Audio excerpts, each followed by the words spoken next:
your training. Okay. Myself.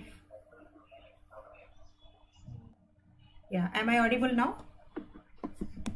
Okay. Yeah. Hi. Good evening, everyone. My name is Aruna. I'm going to continue with these training sessions. Like about my introduction part. I have 20 years experience into trainings. I do conduct trainings for various MNC clients, and I'm a full-time consultant for other organizations, and sometimes I'll be doing with trainings. Okay. So today we are going to continue with our full stack training. First, I will walk through the course content, like what all the things is going to be covered in our training, and I'll just give you just only the display. I am not going to explain like each and everything, and then we will be starting with our content. So I think it has been shared with you. This is an agenda, the course content. So we will be starting with the Java stack. Okay, today I am going to give you an introduction part from the Java stack. So this is the course content will be covered for you.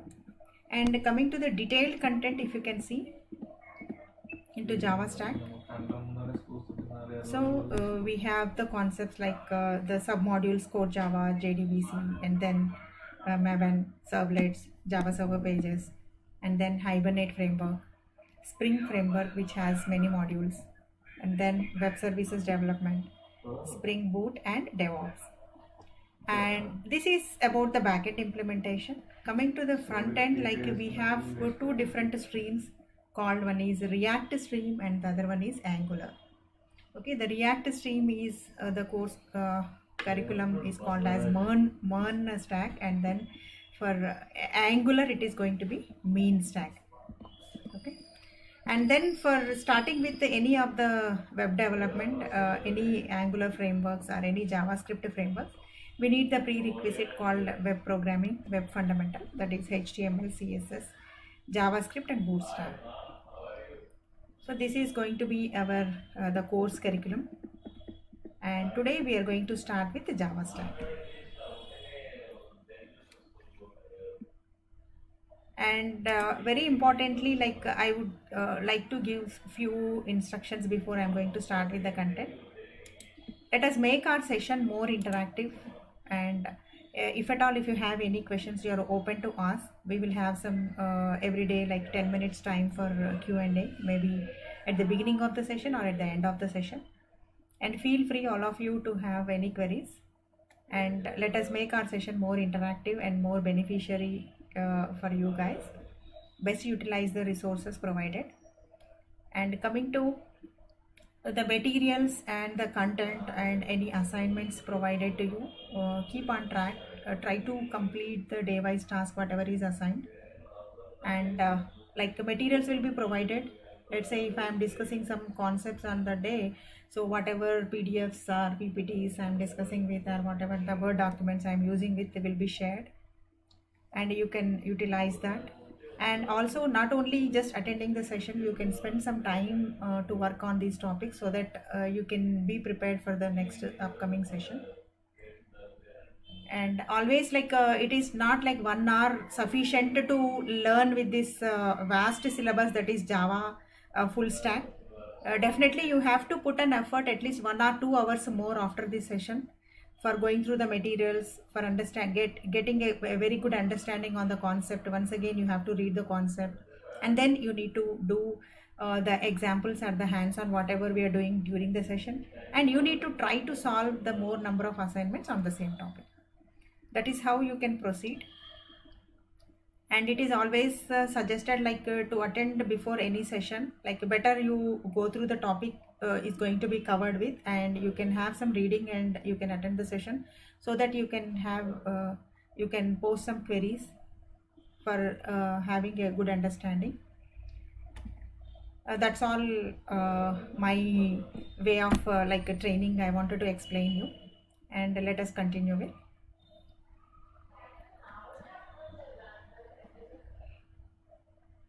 And first, when we are going to start with, I'm going to give today with the introduction part, like Java introduction. before we start with Java, like we will have like what are all the different flavors of Java, and then what are the characteristics of Java, what is the history of Java. Okay, so these things you can also go through this theoretical part. Just I'll give you an overview. So the main intention of moving on to Java technology is, earlier prior to Java we have called other programming languages called C, C++ and other programming languages, right? So in all these languages, like we have the main thing is like when you compile these languages, we are going to get a type of a file called as exe. The file is going to be generated an executable file, which is making that particular language as platform dependent. Means if you develop an application, if it is running on your environment, in dev environment, it is running successfully. But when the application is moved on to your client environment, it may not run. That is a dependency with your existing C, C++ and other programming languages. They are called as platform dependent languages. So that is the reason we are looking for a language where it should support with any kind of a platform. If I am developing in one platform, it should also support with the multiple platforms so that it can be executed in any environment. It can be deployed to the any client environment. So that is how we have targeted for platform independent languages. So that is how the Java language is designed, where when we create a Java source code, once we compile, rather executable file, we are going to get a new type of a file called class file. Class file is called as a bytecode. So after you compile your Java class, you are going to generate a dot class file, which is making Java as platform independent. This is the main strength of Java. We are targeted to move on to Java from C++ to Java. And then we have lots many other benefits with Java. So platform in the sense, not only simple operating system. Platform is like say you can say operating system, and then network protocols what you are using, and hardware of the system. All together your platform says like Java is independent of your operating system, the network protocols you are using with, and hardware of the system. Right? That is the main strength, and lots many other benefits are there that we are going to discuss.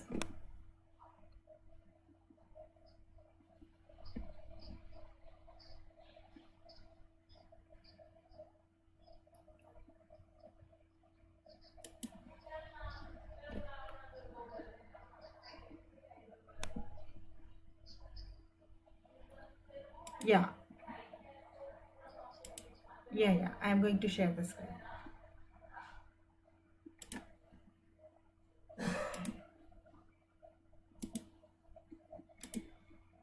So as you have a Q&A session time, like we will give you like 10 minutes time at the end. So till then, hope everybody will not unmute yourself. Okay.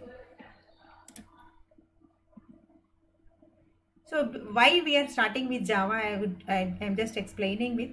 Okay.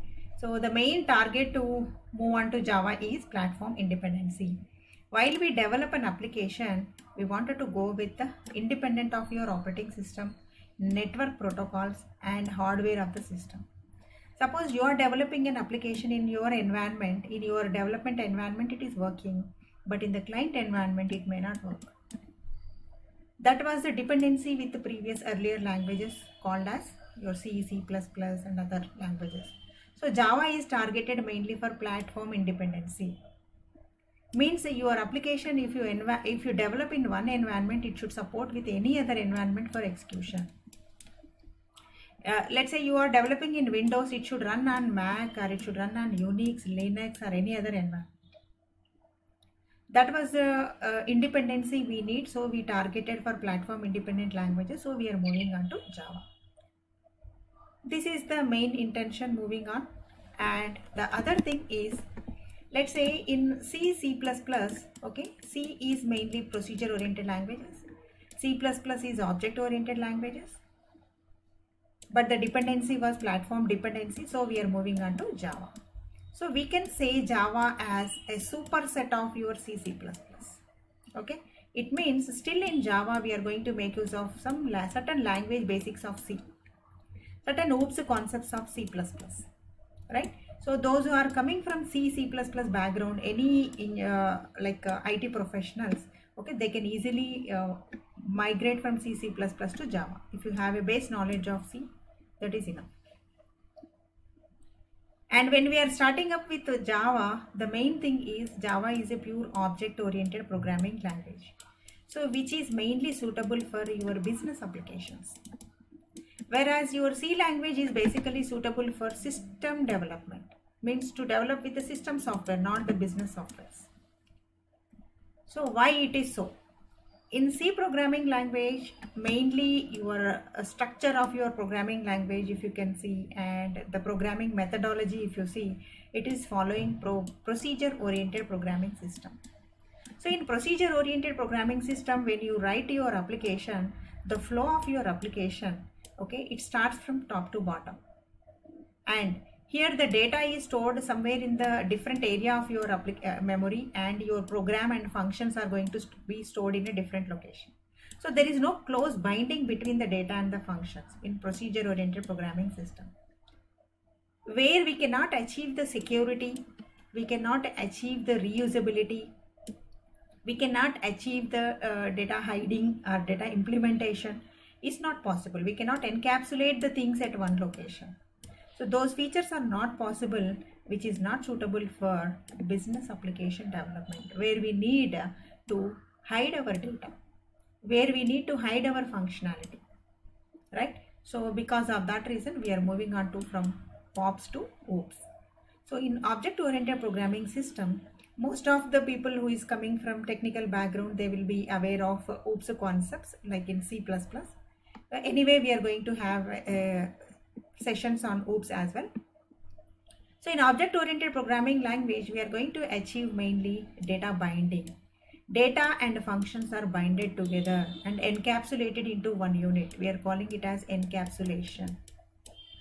And next is always there is a reusability. If there is a class, we can make use of that class with newly added features. This is called inheritance. And always we are going to create an abstract layer on top of our application on the top, and then we will be having some implementation classes for our application, which is called as data abstraction. And then we will be using the same function name to perform with the multiple jobs. We are calling it as polymorphism. So all these features are possible with the object orientation. So Java supports all these features to make your application language suitable for business applications. So Java is suitable to develop with console applications, means the applications which run at the command prompt. Standalone applications, we can call it as window applications, like window programming, where you will have some buttons, labels, checkboxes. These kind of programming we can do in Java. And we can develop with the network applications. Let's say you have a client machine, you have a server machine, and you can have a communication between both the machines over a network using LAN, WAN, MAN, internet, intranet. You can have a communication between two systems. Network programming is enabled. And using Java, we can develop with the database applications. We can also develop with the kind of applications called as client-server applications, which is running on a web, not a low-level network. Okay. So low-level network means in a simple LAN, you will be creating two machines as client and server. You will communicate over a LAN. But in a web, you are going to communicate through a remote system by using over a network using HTTP protocols. So web enablement can be done with web applications. Next, further we have called web service applications, business to business applications, enterprise applications. It means Java is suitable for a wide range of applications. It is not limited for only to develop console applications or window applications or client server applications. There is no limitation at all. You can develop with a wide range of applications using Java. And when first time Java was introduced, the Java software was called as Java Development Kit. So first of all, to start with Java, we have to download this JDK software. This is a combination of a compiler and a Java runtime environment, JRE. There are two blocks into Java software. Both together is called as JDK, Java compiler and Java runtime environment. The version first it is started with JDK 1.0. Then we have got 1.1, 2, 3, 4, 5, 6, 7. Currently we are using with the 8. Most of the projects are going on 8. Still there are some legacy projects are going on 1.6. But still now we are into 1.8, 1.9. Most of the time we will be using it.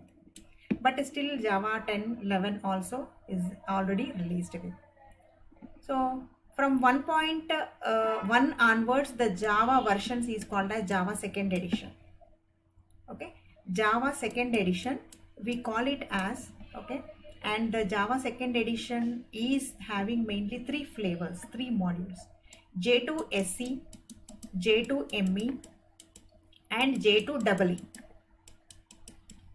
J2 SE is called as, in general we will call it as core Java, and this is called mobile development or micro edition, where we will be developing Java applications on wireless devices like mobile, tab. This kind of wireless devices we will use to deploy that kind of applications. For core Java, simple PC is enough with JDK software, where you can start developing your Java applications. Guys, someone need to mute yourself. Don't unmute. Can you mute?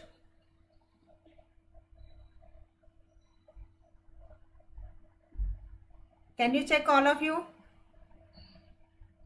Can you go on mute?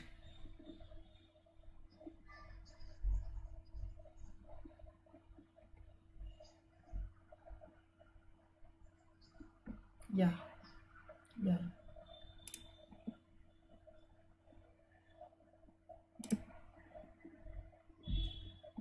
Vinay also.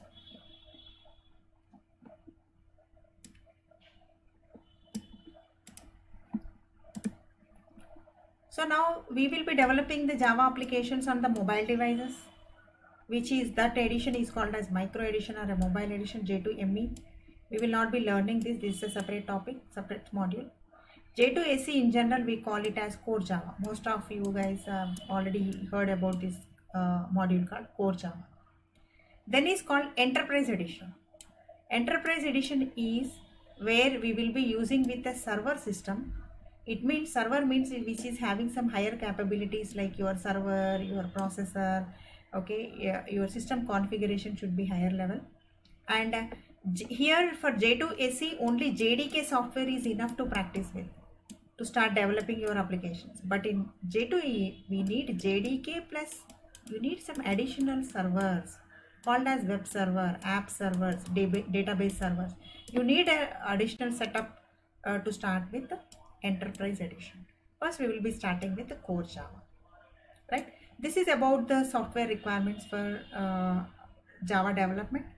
And second thing is, first you download this JDK, then we need to here make use of one configuration called as path and class path setting. It's nothing but whenever you download your Java software, I will show you in my system. So let's say how the software looks like. If you go here, see, this is the JDK software called, it will be like this. It's a installer file. Whenever you download, okay, you will get an installer file. Where to download? Just you can go to a browser and you can type for JDK 1.8 downloads. So you just go here in the Oracle site and then select your required version, and then you can just download it. J2 SE downloads, you can choose the version and then you can according to your system configurations you download the JDK software. Then this is the installer downloaded, and once you double click on that, it takes a few steps, maybe 1 or 2 minutes it will take to install Java software. You don't need to select anything while this wizard is getting executed. And once this is done successfully, you will get a folder created in C program files folder called Java. This is created automatically while you are installing that JDK installer. Once that installation is done, this is your JDK, which is Java Development Kit, in which you have the folders like this, right? And this is called Java Runtime Environment. As I initially told, right, Java software is two parts, Java compiler and JTV. This is Java Runtime Environment. Whenever you take a Java source code, once you compile it, you are getting a .dart class file. That is the role of only compilation. Second part of your Java software is called Java Runtime Environment. Here we have some various components called class loader, APIs and libraries, Java Virtual Machine JVM, and then further we have here operating system level calls. There are some various types of methods, memories where the methods, classes, objects are getting stored, heap memory, stack memory, etc. Then you have a small compiler called as JIT compiler, just in time compiler. All together is called as Java Runtime Environment. This is going to look into your .dart class file once it is compiled. This is called bytecode. Once the bytecode is generated, bytecode is taken here. It will verify line by line. It will interpret the code and it will interact with your hardware and operating system level calls. Then finally it produces a result. So this is the combination of JDK and JREs. This is the folders. Now, if you wanted to start with developing any Java development in your system, first of all, you need one path setting command. What is that path? I will tell you now. So when any applications which are based on your JDK has to run on your machine means, first of all, you have to specify for the application where is my Java software is stored. That is called as path variable. Path variable always indicates where the application Java software is installed. So the Java software is installed in your system over here. So this is called as your Java home. This path is called as Java home.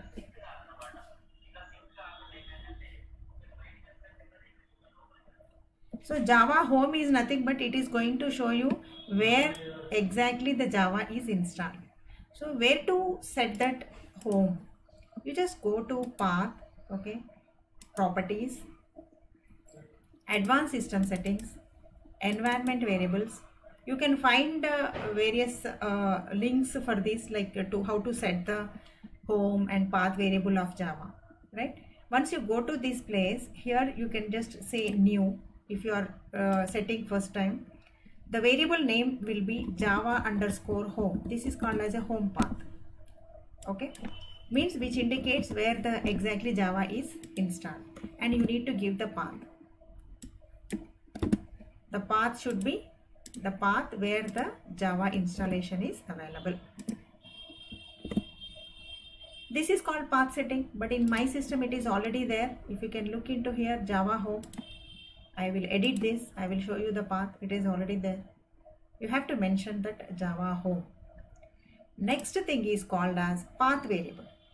Path is nothing but all the softwares whichever is running for your application to execute. For example, Oracle, MySQL, and any runtime softwares you are going to use for executing into your system, you have to give the path. So path is a system variable for which you need to give the location. What is our Java path? Is your bin. Bin is a folder, bin is a path of Java where all the Java tools are available. To compile a Java file, to run a Java file, okay, to generate a documentation, all these are nothing but Java tools. Wherever the tools are available, you need to give the path to your system. So here you will have that path for any software. If you are going to work with Maven, Maven path should be given. And if we are working with Oracle, Oracle path should be given. It's already there in my system. Somewhere if I search like this, like I can find with C program file Java JDK bin. See, up to here, from here to here. So there will be multiple paths separated by semicolon. You can set the paths. Once the path setting is done, your home is done. It means you are now good to start developing Java applications. How to check whether Java installation is done successfully or not? First of all, you will find the folder called Java into your program files, and then after you can go to the command prompt and you can check with the Java C. Whenever you give the command Java C, it should show this kind of messages. It means your Java installation is done successfully. Now, as a beginner, when we are working with Java, if we are developing the Java applications at the command prompt by using a plain notepad editor, okay, as a beginner you can start, but the thing is lot of time you need to spend for simple syntactical errors, like you forget a semicolon, you give a capital letter, small letter. So that kind of things you have to spend a lot. That is the reason industry standard IDEs are introduced. Means, let's say when we are working with Java, so we need to work with the tools called as, I will be explaining this. We'll be using with the standard tools called as IDE tools. Okay, in the first slide it was not there, like I will be showing in the next slide. What all the industry standard tools are? Like most popularly used industry standard tool is called Eclipse. Eclipse is nothing but it is an IDE tool where you can develop your Java applications with a lot of tooling support, auto key generation, like a lot of code can be auto generated. It simplifies the developer job to develop your Java applications, right? We will be starting with Eclipse.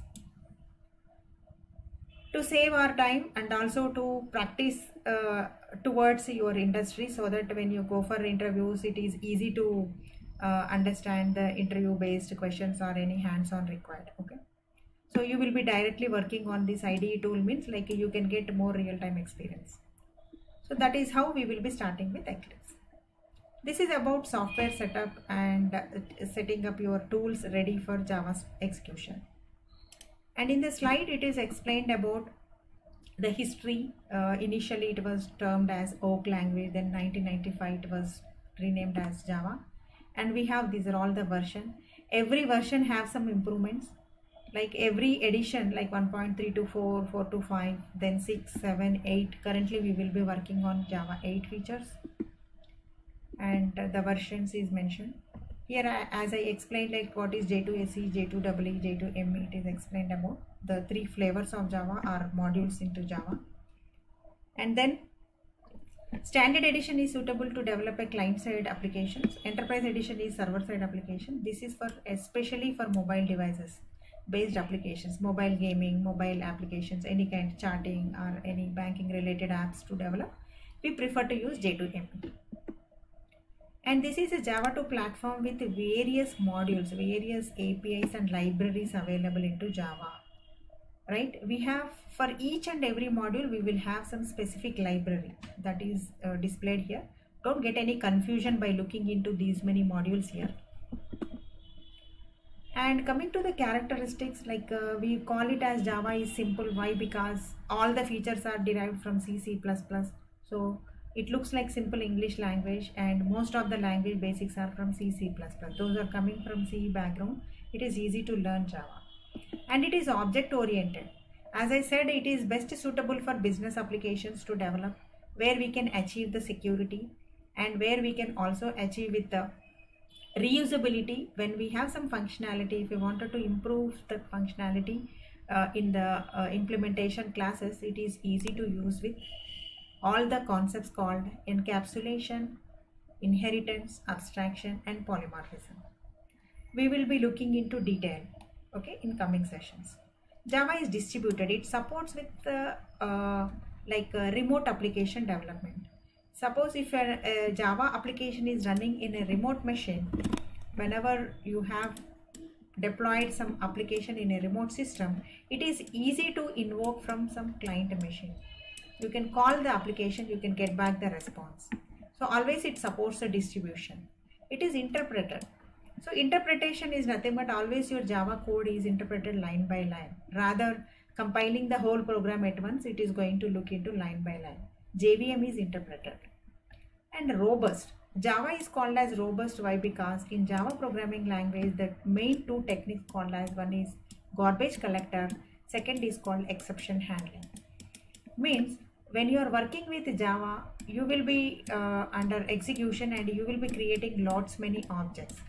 So always you are working with objects. When number of objects are getting created, the memory getting occupied, the heap memory is getting loaded with all these objects. At a moment, the heap get filled with. So there should be an automation process where whatever objects are not useful for your application, not reachable by your application, they should be removed from your heap so that your heap is available for the currently running applications, which improves your Java execution process. So that is called as garbage collector. It's an implicit process by your JVM. So JVM will take care of how to destroy the unused objects. So which makes your application performance lots better. So which is the implicit feature into Java, which makes Java as robust. Next is called exception handling.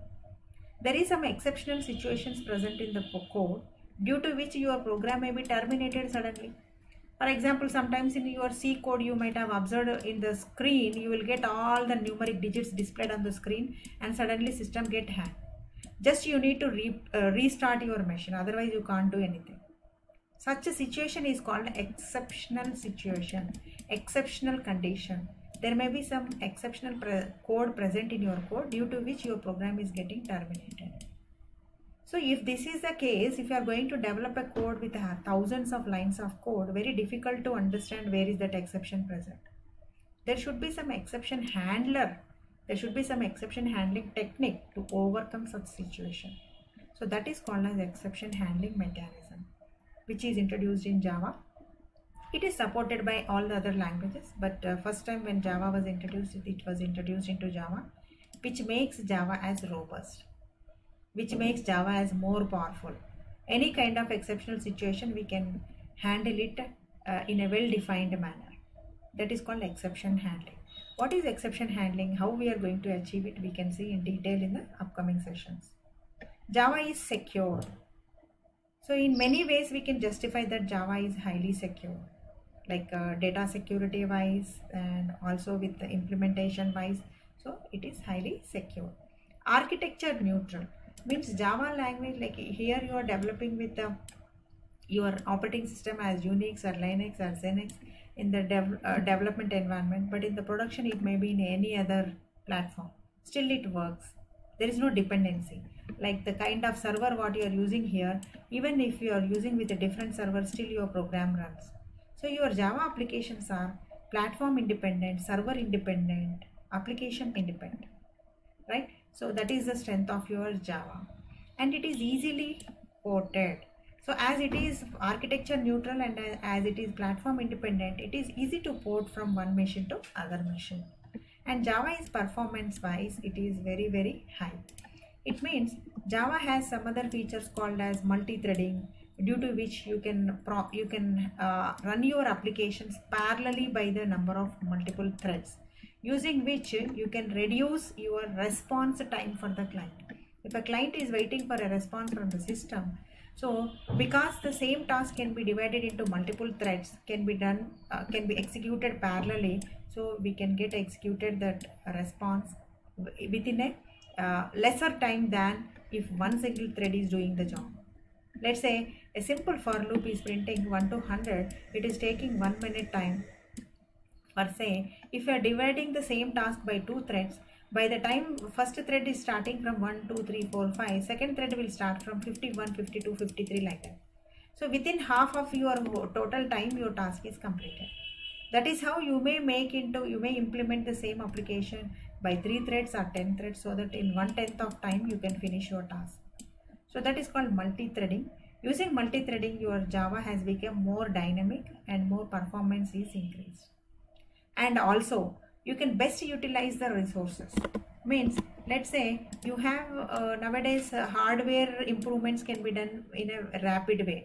Means like high-speed processors and other stuff like RAM and all, you are having with very high-level structure. You have got with a very updated hardwares with you, but still your programming is with the older approach like single-threaded programming system.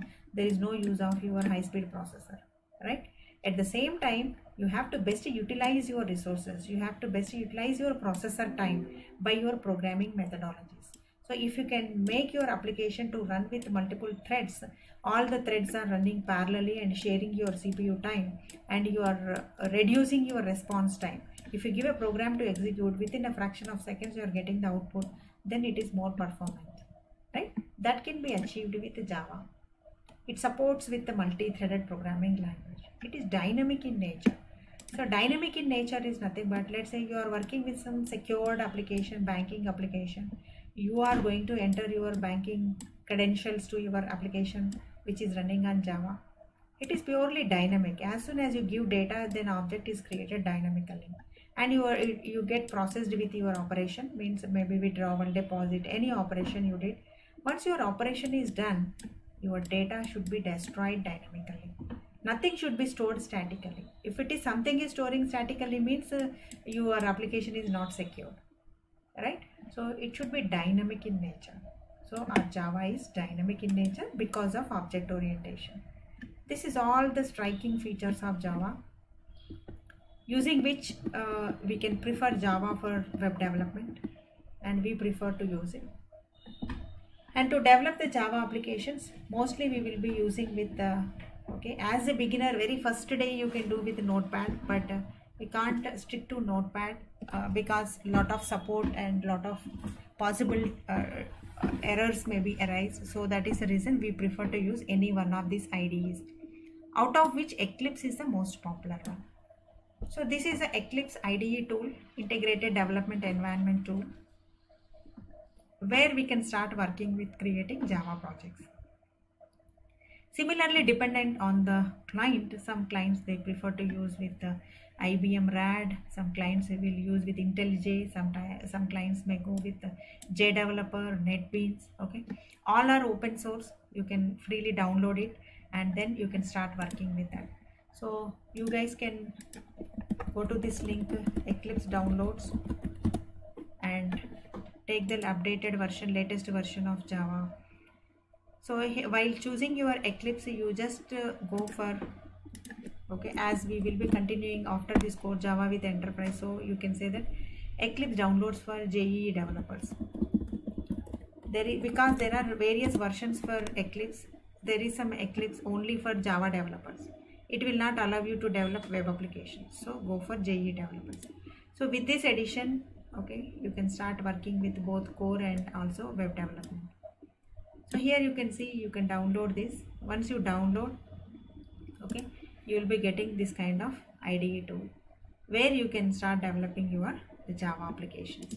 That is what is explained in this slide. And very first Java program we are going to do with a demo program, and I will explain each and every character within that particular demo program or welcome program or hello world program, and then you can start working with Java applications. So the very first program, when we start with, first of all we need a Java project to create with a Java class. So guys, someone using like I think a mouse and you're just drawing something, can you stop doing that and like file a new and create a simple Java project.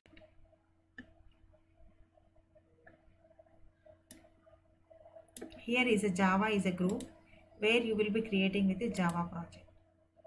So what is a Java project? It is nothing but an application in which you can create multiple classes. What is a class and how do we create it? So to start with hello world application, so we need a Java project. So first we are creating one simple Java project. It will be showing you the structure of a Java project.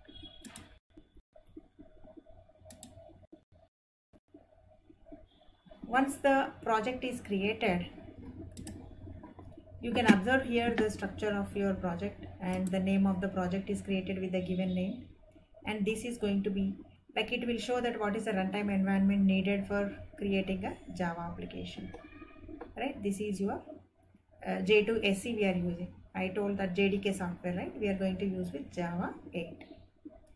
Now what is the first program we are going to do is welcome program, right? Let us do that welcome class. So right click on the project. So you need to create with a new and create with a class. Every Java program is a class. What is a class we will discuss, okay? So first we are creating with a simple welcome class to create a very first program. And here, as we are using with IDE tool, we will get lot of support, I said, right? We can include the public static void main automatically. Otherwise, we need to type it. Okay. And then you can say finish. I will show you without including that and how we need to type the main method. This is the first welcome class we are creating, and it will show you the structure. See, it created automatically. Suppose if you create it by default without using this Eclipse tool with the plain editor, you need to type like this. Okay, class welcome, and you have to type. You may do any kind of mistakes, typing mistakes. Public static void main, then you have to say string r. Everything you have to type by your own. So this kind of support we will get it by using IDE tool. We generated a welcome class. Similarly, I wanted to generate another class called demo class. I am repeating the steps. File, new class, give the class name called demo. Now I am not including main. Let's see how it goes. So demo class is created without main, right? What is the difference between with and without? I will explain, right? First of all, let's go back to welcome, a main method. This is very similar to your simple C program where you write a class and in which you write a main function. Okay, always main is mandatory to start execution from there. So I can explain here. Whenever you write a Java class, first you will be writing a .java file, and that is a .java file get compiled into .class file. After class is generated, it will go to your JRE.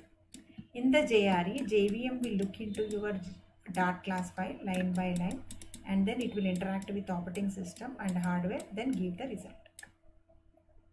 For which we have to give at the command line two commands. First is javac filename.java for compilation, java space class name for execution. But in IDE, you don't need to give that. Okay, simplest way you can create and run it. Let's go and run our program.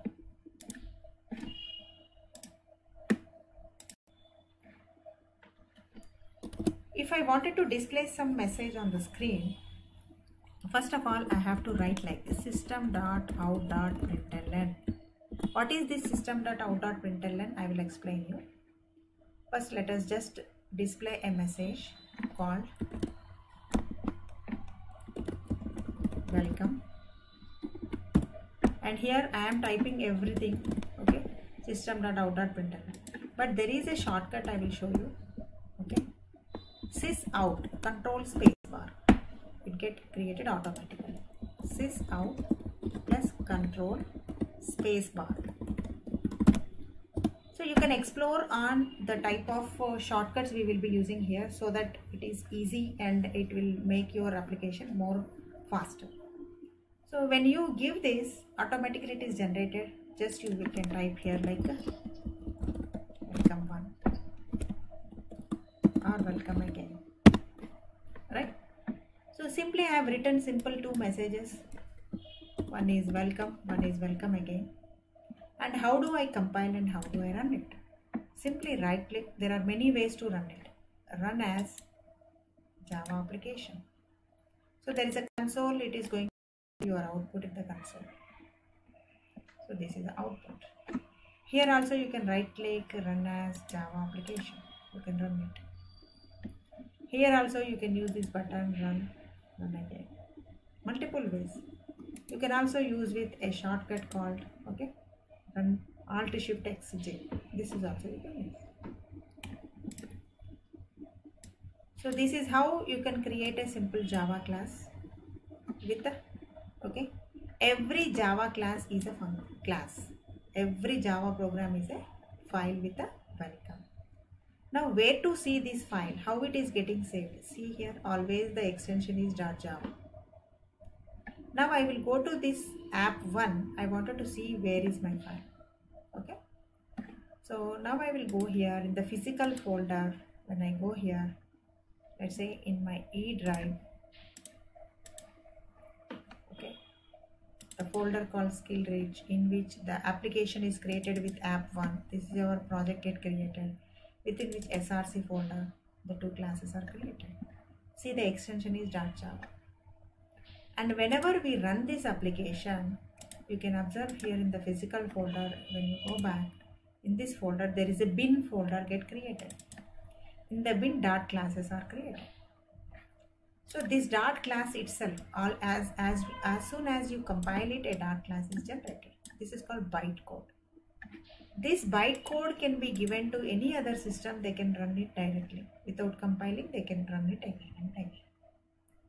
This makes your Java as platform independent. You can take this class file to any other system. You can run it. That is called as class file. Here in Eclipse you can't observe that, but if you can open the same path physically in the workspace, this is called workspace folder. Here it can show the dot classes. In the src folder you can see the Java files. In bin folder you can see the dot class files. So this is what is creation and execution of your application.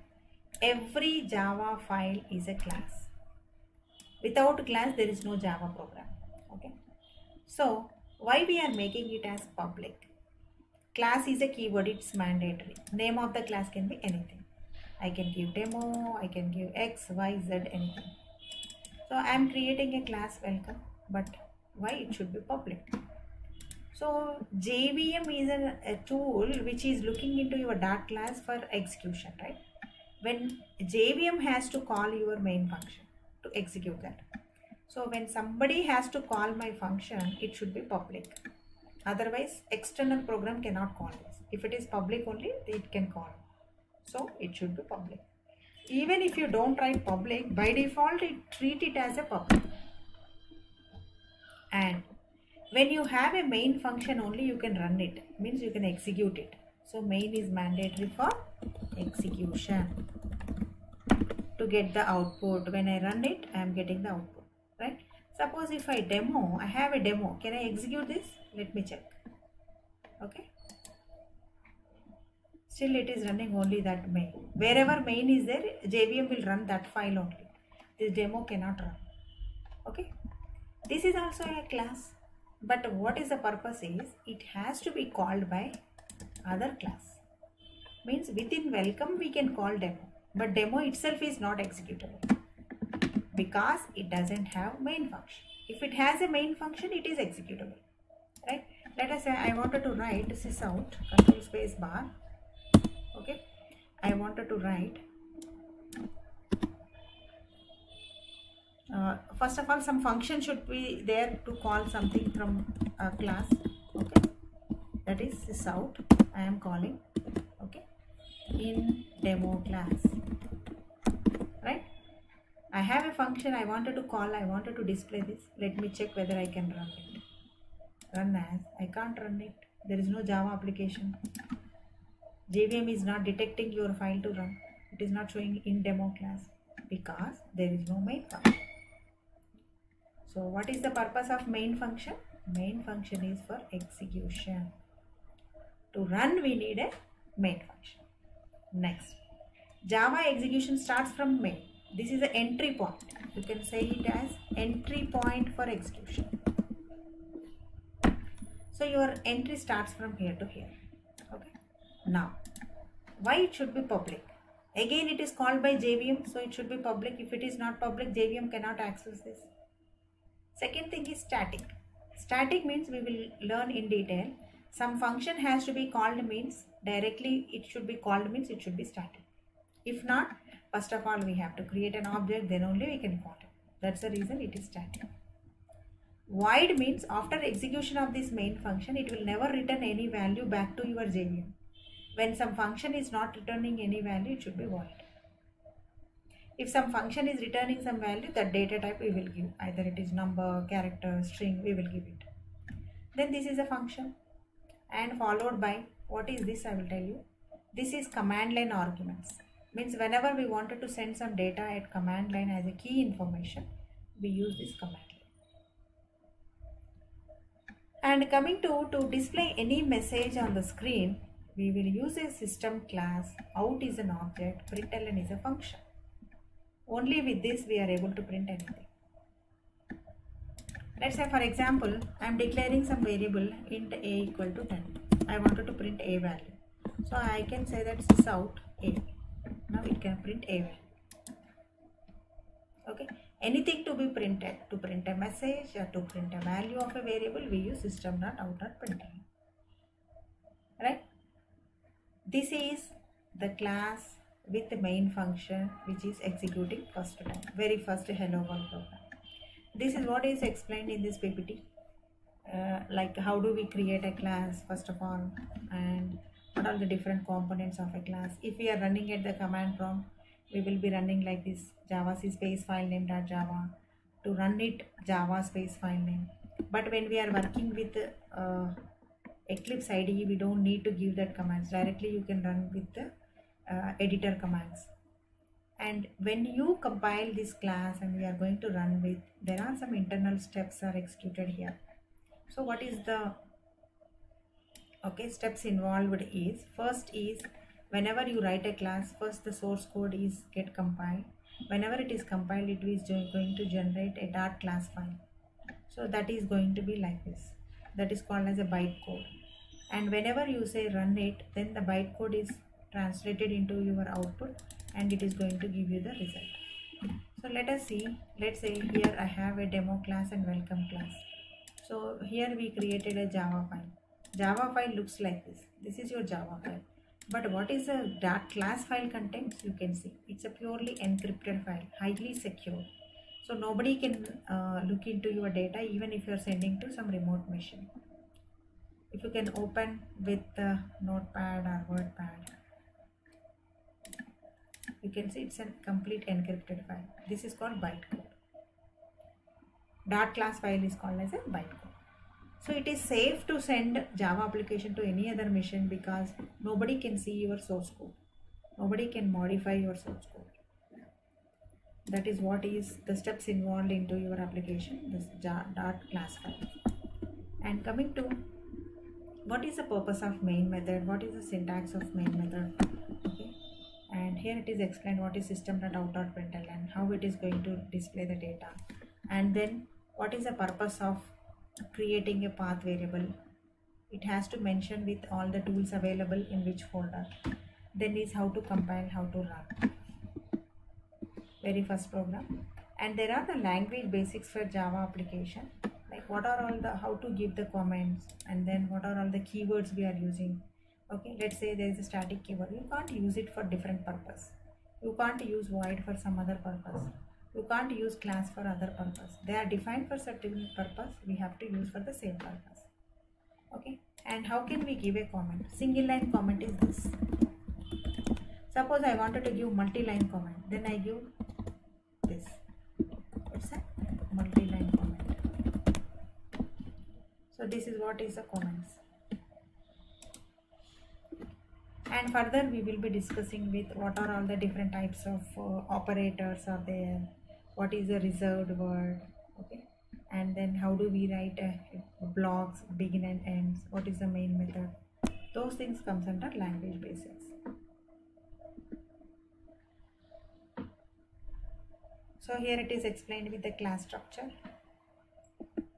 I think reserved words you are all comfortable, like every word is a specific purpose. We have to use only for that particular purpose. Those are called as reserved words. And in Java you have to remember, like every line, every statement should end with semicolon, except the function definitions and your class name. All the statements should end with a semicolon. And like if I wanted to add a main function in a class, at the time of creation I have not given, now I wanted to write main control space bar. Okay, I can write a main like this. You just need to type main and control space bar, so that main is generated. Now for this demo class, now I wanted to print something. I wanted to simply add some two numbers. I will say int is equal to a plus b. In Java there is a flexibility, like at any point in time we can declare and initialize the variables. And now I would like to display sum of the numbers. So sum equal to, this is the syntax we have to use. plus should be given for concatenation, and then run this demo now. Now you are able to run your demo class and you are able to get the output of demo class because you have a main function. I think by this time you are understood like what is the purpose of main, without main how the class is useful, and with main how it is. This is all about introduction part, and very first Java program, how do we run it, and the basics and history, characteristics, features of Java. Okay, it is clearly explained what is the purpose of system.out.println, what is the syntax for main function. Okay, what is JDK kit, what exactly it combines with, what all the details are combined with JDK, and what are all the tools are needed to run your Java file. We will not be using all these tools, but in future you will be using into your development. And once again the steps are explained here, what exactly the Java class is created, how the Dart class file is created, and how the program executed with the results. And it is called Java API, means internally into your JRE there is an API which contains with all the predefined Java classes available, all the libraries are available. If you go into your C, your program file, Java software, within your JDK there is an SRC folder. It contains all the libraries available for you. Means Java is open source. If you go here, all the files are available. Even if some internet support is not there, you can go here and you can look into the classes. You wanted to learn something about data input. If you open this file, everything documentation is readily available for you. You can look into that and you can practice. Okay, that is called API documentation. And what is Java architecture, like JVM, how the Dart class file is created, how it is going to be interpreted, it is explained clearly. You can go through this. Steps involved in Java execution. And here in JVM, this is a Dart class file is created. Class loader will load that file, and API, any library is needed, it get combined, and JVM will execute your file and you will get the result. About JVM, you can see like JVM is dependent on the operating system. Means let's say I have a Linux machine, Linux JVM is different. I am working with Mac JVM is different. I am working with Windows JVM is different. Java is platform independent, but JVM is dependent on your OS. Whatever OS you are using, OS specific JVM will be configured. But your Java Dart class will run in all the JVMs. Okay, that's what is explained here. That's all about today's session. Guys, if you have any questions, you can raise your hands and we can discuss for 5 minutes any queries if you have.